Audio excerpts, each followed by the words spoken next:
नमस्कार दोस्तों, मैं निशा।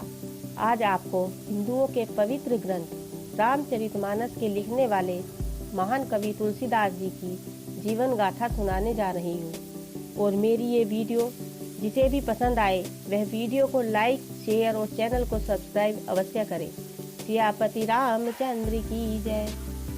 प्रयाग के पास बांदा जिले में राजापुर नामक एक ग्राम है। वहाँ आत्माराम दुबे नाम के एक प्रतिष्ठित सरयू पारीण ब्राह्मण रहते थे। उनकी पत्नी का नाम तुलसी था। संवत 1554 की श्रावण शुक्ला सप्तमी के दिन अद्भुत मूल नक्षत्र में इन्हीं भाग्यवान दंपति के यहाँ 12 महीने तक गर्भ में रहने के पश्चात गोस्वामी तुलसीदास जी का जन्म हुआ। जन्मते समय बालक तुलसीदास रोए नहीं, किंतु उनके मुख से राम का शब्द निकला। उनके मुख में 32 दांत मौजूद थे। उनका डील डोल 5 वर्ष के बालक का सा था।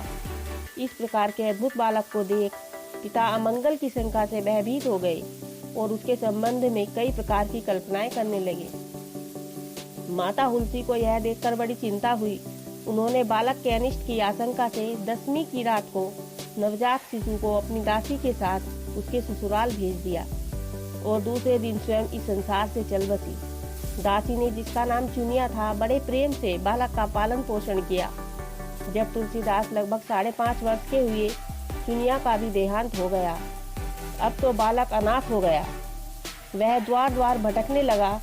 इस पर जगत जननी पार्वती जी को उस होनहार बालक पर दया आई। वे ब्राह्मणी का वेश धारण कर प्रतिदिन उसके पास जाती और उसे अपने हाथों से भोजन करा जाती। इधर भगवान शंकर जी की प्रेरणा से रामशैल पर रहने वाले श्री अनंतानंद जी के प्रिय शिष्य श्री नरहरियानंद जी ने इस बालक को ढूंढ निकाला और उसका नाम राम बोला रखा। उसे वे अयोध्या ले गए और वहां संवत 1561 माघ शुक्ला पंचमी शुक्रवार को उसका यज्ञोपवीत संस्कार कराया। बिना सिखाए ही बालक राम बोला ने गायत्री मंत्र का उच्चारण किया, जिसे देखकर सब लोग चकित हो गए।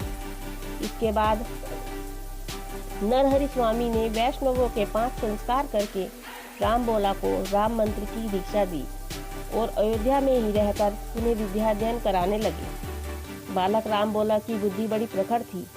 एक बार गुरुमुख से जो सुन लेते उन्हें वह कंठस्थ हो जाता था। वहां से कुछ दिन बाद गुरु शिष्य दोनों सूकर क्षेत्र सोरो पहुंचे। वहां श्री नरहरि जी ने तुलसीदास जी को रामचरित सुनाया। कुछ दिनों बाद वे काशी चले आए। काशी में शेष सनातन जी के पास रहकर तुलसीदास ने 15 वर्ष तक वेदांग का अध्ययन किया। इधर उनकी लोक वासना कुछ जागृत हो उठी और अपने विद्या गुरु से आज्ञा लेकर वे अपनी जन्मभूमि को लौट आए। वहां आकर उन्होंने देखा कि उनका परिवार सब नष्ट हो चुका है। उन्होंने विधि पूर्वक अपने पिता आदि का श्राद्ध किया और वहीं रहकर लोगों को भगवान राम की कथा सुनाने लगे। संवत 1583 ज्येष्ठ शुक्ला 13 को गुरुवार को भारद्वाज गोत्र की एक सुंदरी कन्या के साथ उनका विवाह हुआ और वे सुख पूर्वक अपनी नवविवाहिता वधू के साथ रहने लगे। एक बार उनकी स्त्री भाई के साथ अपने मायके चली गई। पीछे पीछे तुलसीदास जी भी वहां जा पहुंचे।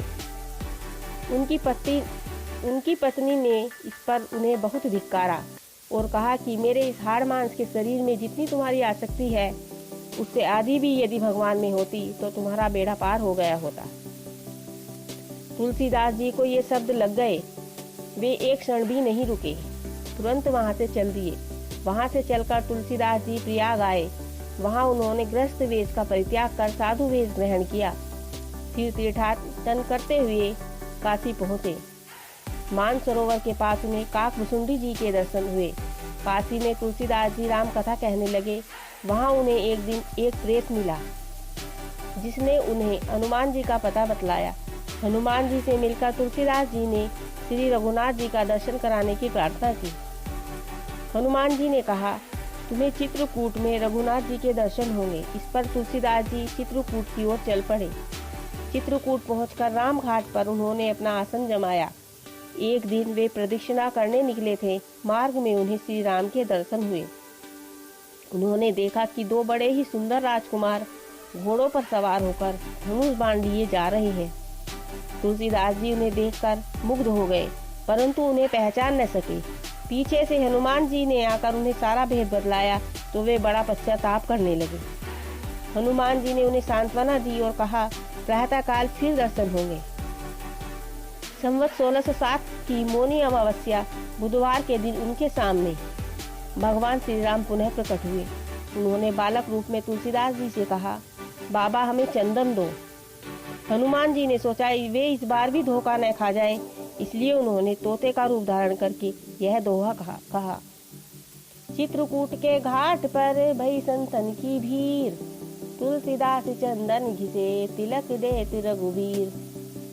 तुलसीदास जी उस अद्भुत छवि को निहार कर शरीर की सुधि भूल गए। भगवान ने अपने हाथ से चंदन लेकर अपने तथा तुलसीदास जी के मस्तक पर लगाया और अंतर ध्यान हो गए। संवत 1628 में ये हनुमान जी की आज्ञा से अयोध्या की ओर चल पड़े। उन दिनों प्रयाग में माघ मेला था। वहाँ कुछ दिन वे ठहर गए। पर्व के 6 दिन बाद एक वृक्ष के नीचे उन्हें भरद्वाज और याज्ञवल्क्य मुनि के दर्शन हुए। वहाँ उस समय वही कथा हो रही थी जो उन्होंने सूकर क्षेत्र में अपने गुरु से सुनी थी। वहाँ से ये काशी चले आए और वहाँ प्रहलाद घाट पर एक ब्राह्मण के घर निवास किया। वहाँ उनके अंदर कवित्व शक्ति का स्फुरण हुआ और वे संस्कृत में पद्य रचना करने लगे। परंतु दिन में वे जितने पद्य रचते, रात्रि में वे सब लुप्त हो जाते। यह घटना रोज घटती। 8वें दिन तुलसीदास जी को स्वप्न हुआ। भगवान शंकर ने उन्हें आदेश दिया कि तुम अपनी भाषा में काव्य रचना करो। तुलसीदास जी की नींद उचट गई। वे उठकर बैठ गए। उसी समय भगवान शिव और पार्वती उनके सामने प्रकट हुए।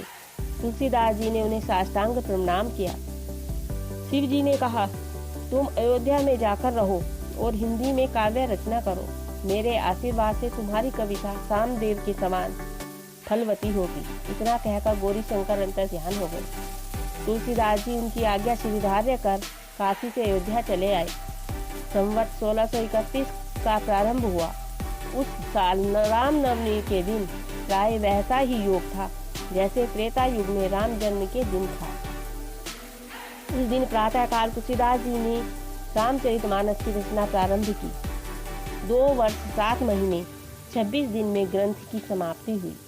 संवत 1633 के माघ सी शुक्ल पक्ष में राम विवाह के दिन 7 कांड पूर्ण हो गए। इसके बाद भगवान की आज्ञा से तुलसीदास जी काशी चले आए और वहां उन्होंने भगवान विश्वनाथ और माता अन्नपूर्णा को श्री रामचरितमानस सुनाया। रात को पुस्तक श्री विश्वनाथ जी के मंदिर में रख दी गई।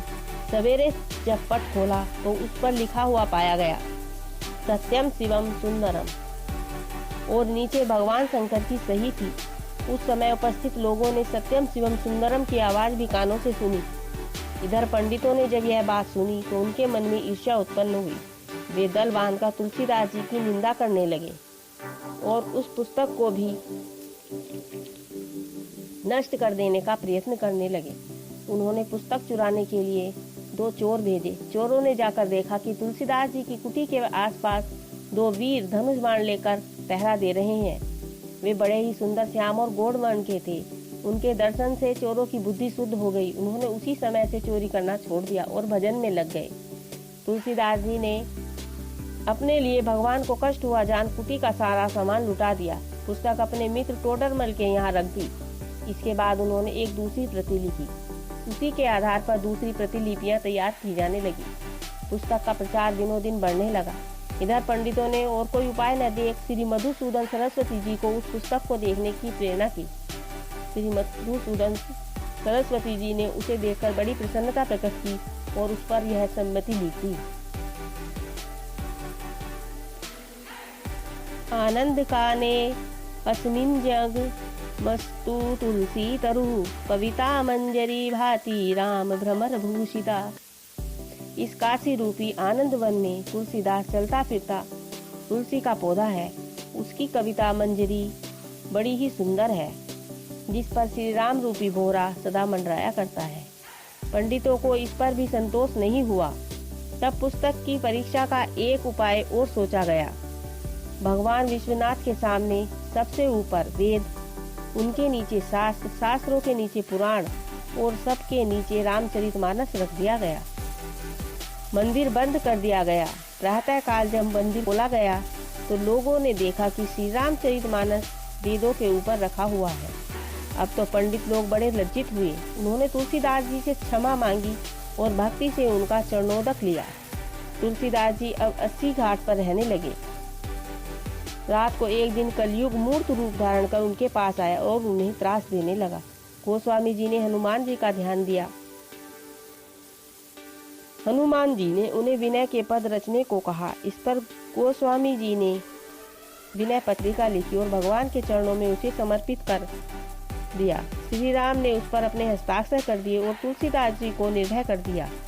संवत 1680 श्रावण कृष्ण तृतीया शनिवार को उसी घाट पर गोस्वामी जी ने राम राम कहते हुए अपना शरीर परित्याग कर दिया। सियापति रामचंद्र